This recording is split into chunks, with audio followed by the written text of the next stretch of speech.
Abortion in Nigeria is private, while in South Africa it is.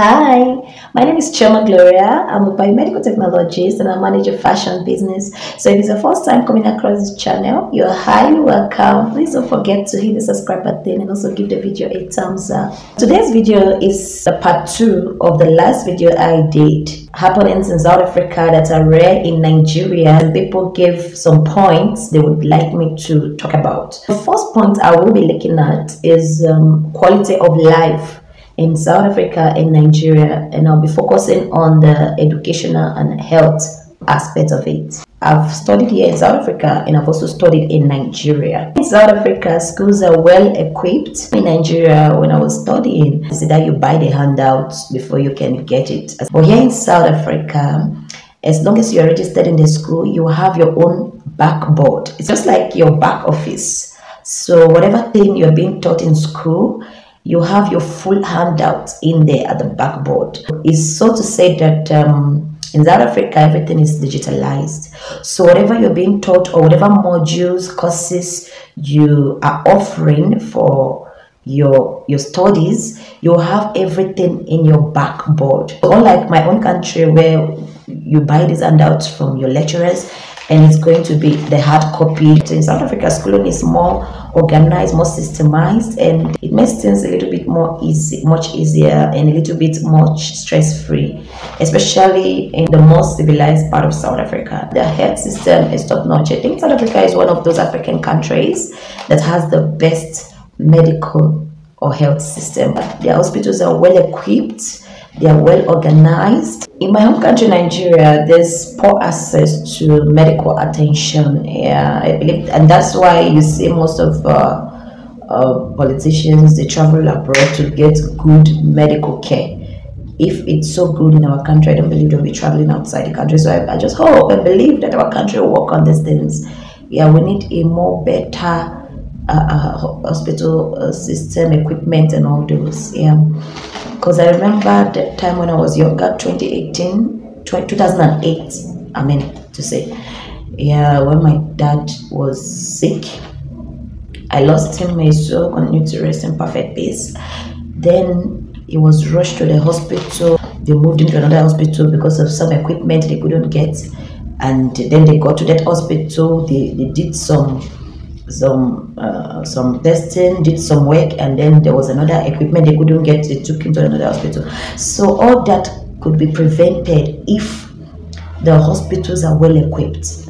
So I just hope and believe that our government will work towards these things so that in Nigeria we have a better medical care sector that people will be well attended to. The second point that was raised in my previous video, pregnancy in South Africa and in Nigeria. Question was, is pregnant female allowed to continue schooling in Nigeria? In South Africa here, when you are pregnant, you are allowed to continue your schooling, whether in high school or university. You are allowed to continue your schooling until you finish. You can even decide to say, oh, I want to take a break until I finish giving birth to my child, then I can come back and finish. And when you come back, you're going to continue from where you stopped, exactly where you stopped.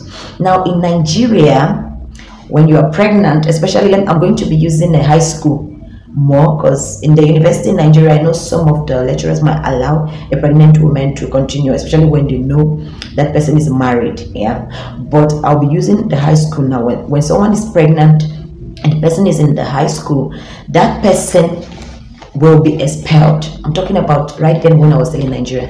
Now I've heard that there are some schools that have brought up some rules or laws that when someone is pregnant, they shouldn't be expelled from school. But then I don't know how effective that is. I don't know if it's really effective. So you can put it on the comment section if you know those schools in Nigeria that are really practicing these things, that are effecting those rules or laws. Yeah, but I said then when I was schooling in Nigeria, I know that if you're in high school and you get pregnant, you will be expelled from that school. You won't be able to continue. They'll tell you to go home and give birth to your child. If at all you finish giving birth and you want to start school all over, you're going to start all over again. When I schooled at UJ, I was even pregnant and I didn't have a problem with that. There was no issue at all with that. And even when you're pregnant in Nigeria and you're schooling, even your schoolmates, some of them can even run far from you. They say this one, they say a lot of things about you. So the stigma and discrimination in Nigeria when you're pregnant is too much, unlike in South Africa where it's like nothing. You can be pregnant and do everything you want to do. It's not a problem. It's no one will look down on you, no one will talk down on you. It's just like a normal thing here in South Africa. So that's so it happens in South Africa easily, but in Nigeria it is rare to see someone who is pregnant and the person is continues with school without being expelled, especially in the high school. So the next one I will be talking about as the third one is about abortion. Yeah, so someone asked in the comment section, the person said, is abortion in Nigeria public or private? Yeah, so the answer is abortion in Nigeria is private. Yeah, while in South Africa it is public, because in Nigeria when people want to do abortion, they don't make it open, they do it secretly.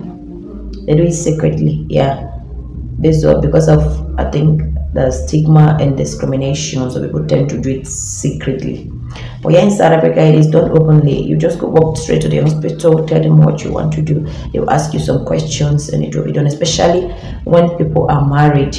For example, there was a time after my first child, I miscarried the second pregnancy. We were expecting, and then the 5th month, I miscarried. I went to the hospital, the child wasn't breathing. So the only option was for me to do a DNC, which is dilation and curettage. They needed to remove everything out from the womb. Yeah, so in South Africa, abortion is not a hidden thing, it's a public thing. But in Nigeria, it is hidden. It is done secretly. Someone also asked if foreigners do work in Nigeria. So the answer is yes, foreigners, they do work in Nigeria. And also there are a lot of foreign-owned company in Nigeria.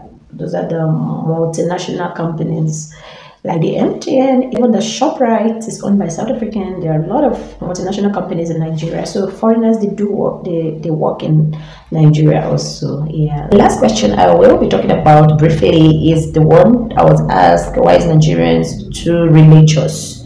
Yeah, so my answer to this question is everyone has the right to have their own religion, whatever works for them.